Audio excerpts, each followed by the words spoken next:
Hey everyone, and welcome to the No DQ live recap of Friday Night Smackdown for January 31st, 2020. The road to WrestleMania is underway.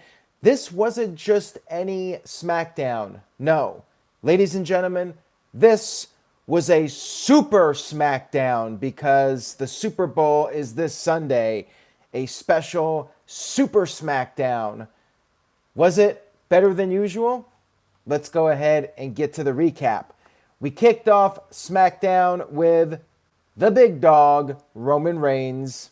You have to. It's Super SmackDown. You have to kick off the show with the big dog. Roman Reigns came out with the Usos for a promo. He talked about the Royal Rumble. The good news, he beat King Corbin.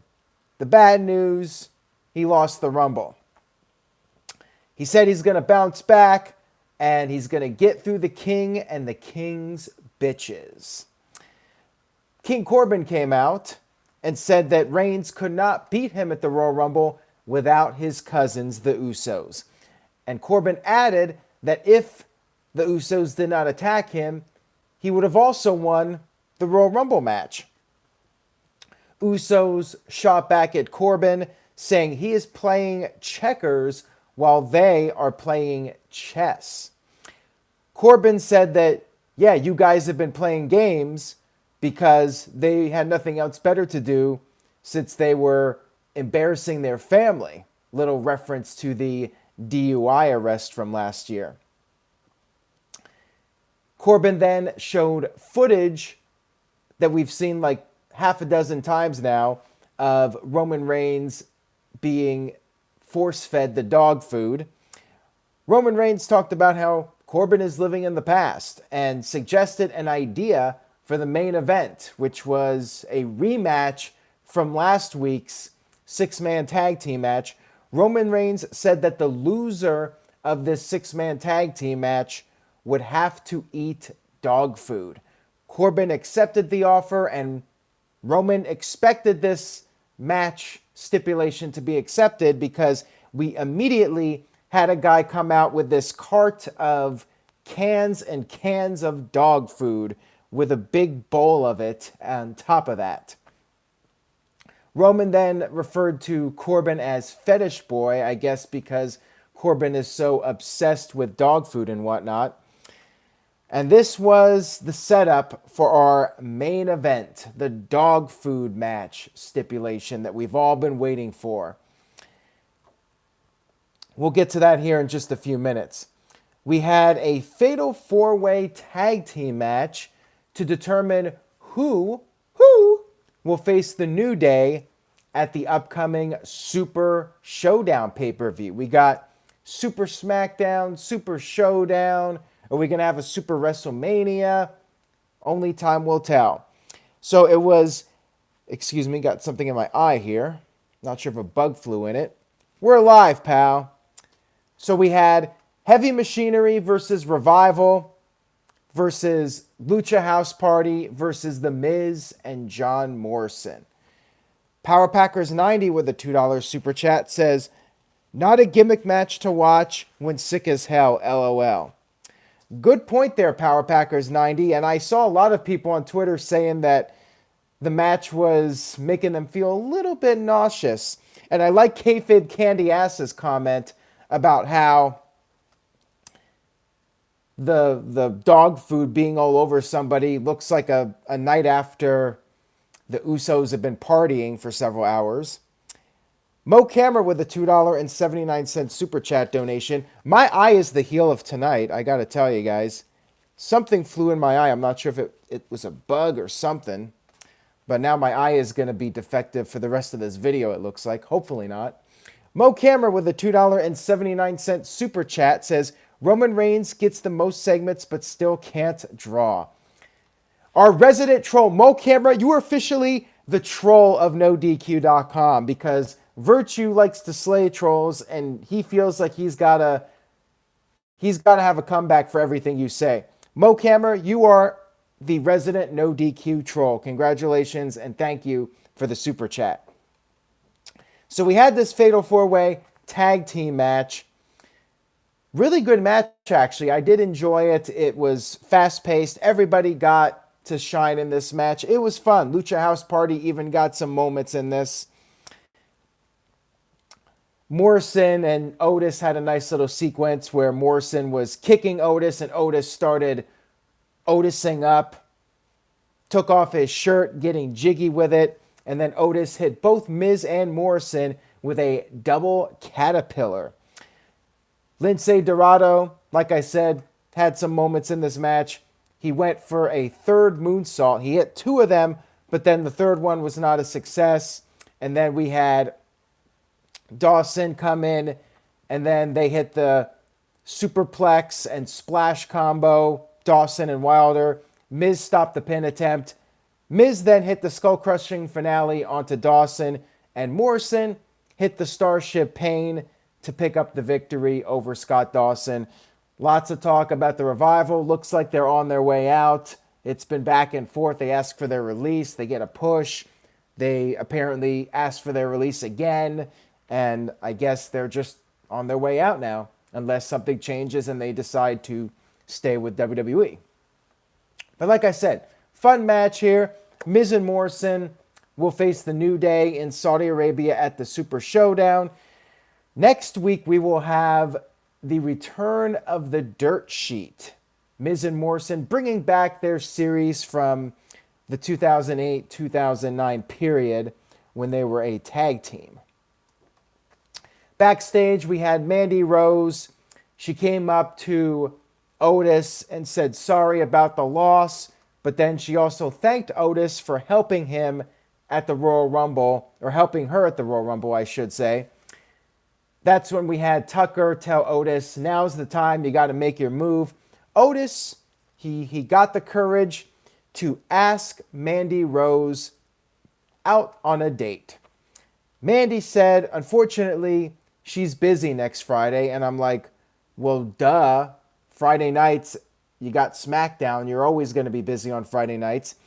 But then Mandy said, 2 weeks from tonight, she's free. And I was like, huh?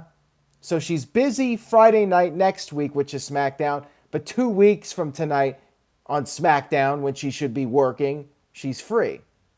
Okay.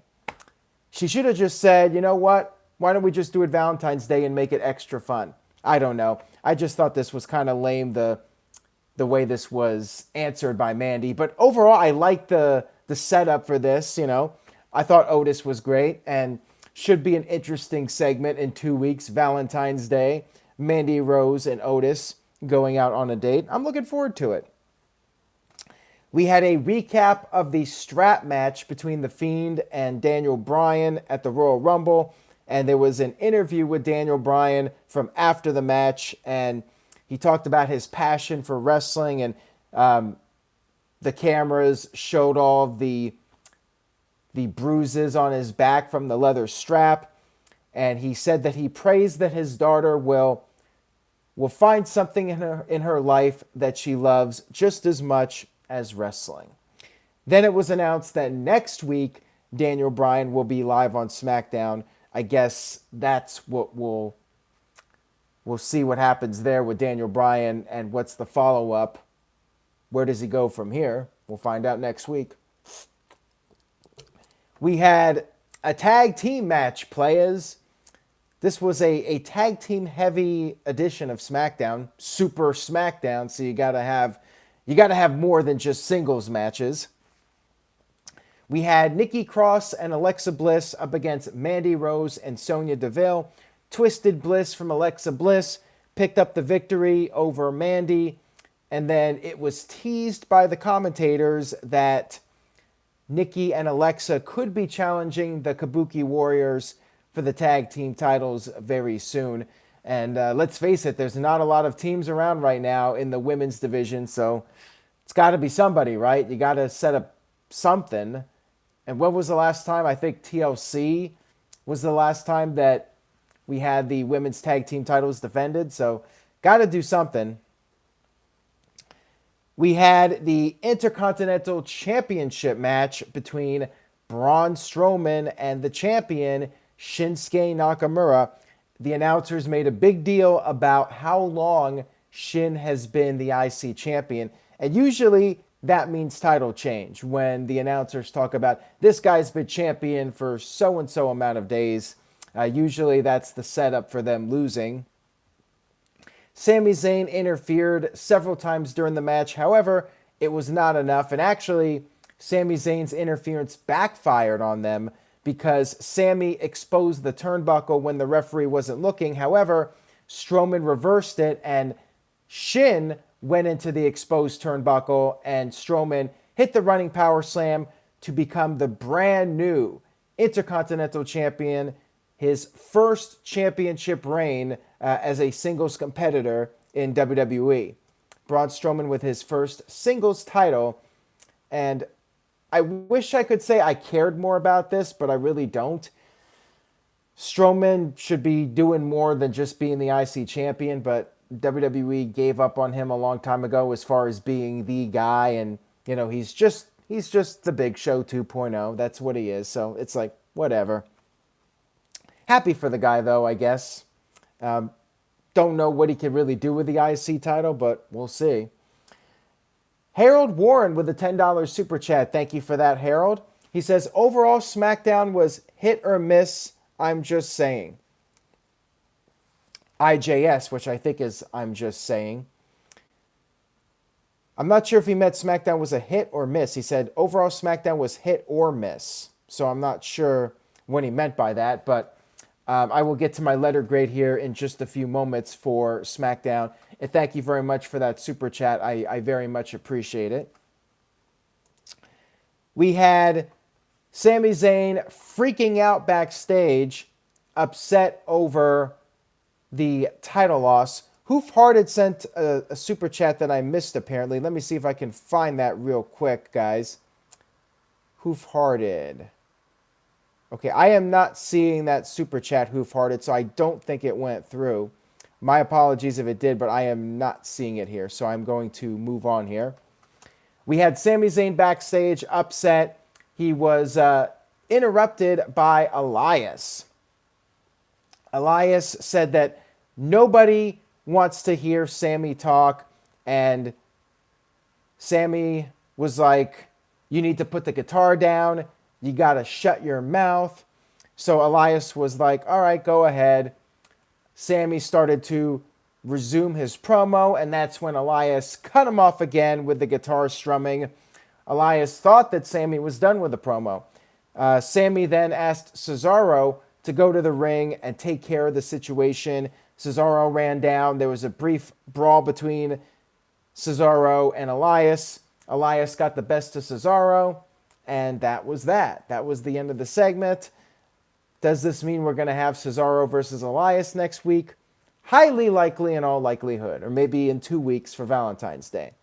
We'll just have to wait and see. We had a recap of Shorty G and Sheamus with their feud and their match at the Royal Rumble. And guess what? We get a rematch between these guys. Once again, Shorty G and Sheamus. Why? I have no freaking idea. Sheamus beat Shorty G clean at the Royal Rumble. Why do we need a rematch? Little rant here. One thing I like about AEW is that they're giving us fresh matches. We're not seeing repeats every single week. WWE has this booking crutch, as I like to put it, where they just like to book the same match over and over again. One week there's a match, and then the next week there's a rematch. They do a match on a pay-per-view. Next show there's a rematch. And I think it's lazy writing. Spread it out. If you want to have Sheamus and Shorty G feud, spread the matches out. Don't do back-to-back matches. And what was the point in this anyways? Sheamus beat him again, and this was after Shorty G jumped Sheamus from behind, and he still couldn't beat the guy. So you just buried Shorty G even more. What did this accomplish? Sheamus really gained nothing from it. He already beat the guy. You just made Shorty G look more like a geek than he already was. So if anything, this was a negative segment. This actually hurt Shorty G, and it did absolutely nothing for Sheamus. So yeah, this was probably the worst thing on the show, and I just wish WWE would stop doing rematches every single week. Tired of it. We had Bayley come out for a promo. She said, damn, she's good, because she showed everyone at the Royal Rumble how a role model beats somebody quickly and decisively. Crowd started chanting what at her. She said that she's beaten everybody. And that's when she issued the challenge to Charlotte to come out and make the match for WrestleMania. However, we had Naomi come out with her EDM helmet and her lighting and all that stuff. Naomi came to the ring and she said she's heard all this trash talking now that she's back, and she wanted to mention that Bayley has never defeated her. So why not have a match? Because Bayley has not beaten the woman who is known for the glow. And Naomi said that maybe the title could use a little bit of glow. And that's when Bayley attacked her with the microphone. She attempted to use the championship. However, Naomi ducked out of the way and she kicked Bayley out of the ring to end the segment. Looks like we're going to have those two go at it. It'll be interesting to see if they try to do another women's match at Super Showdown.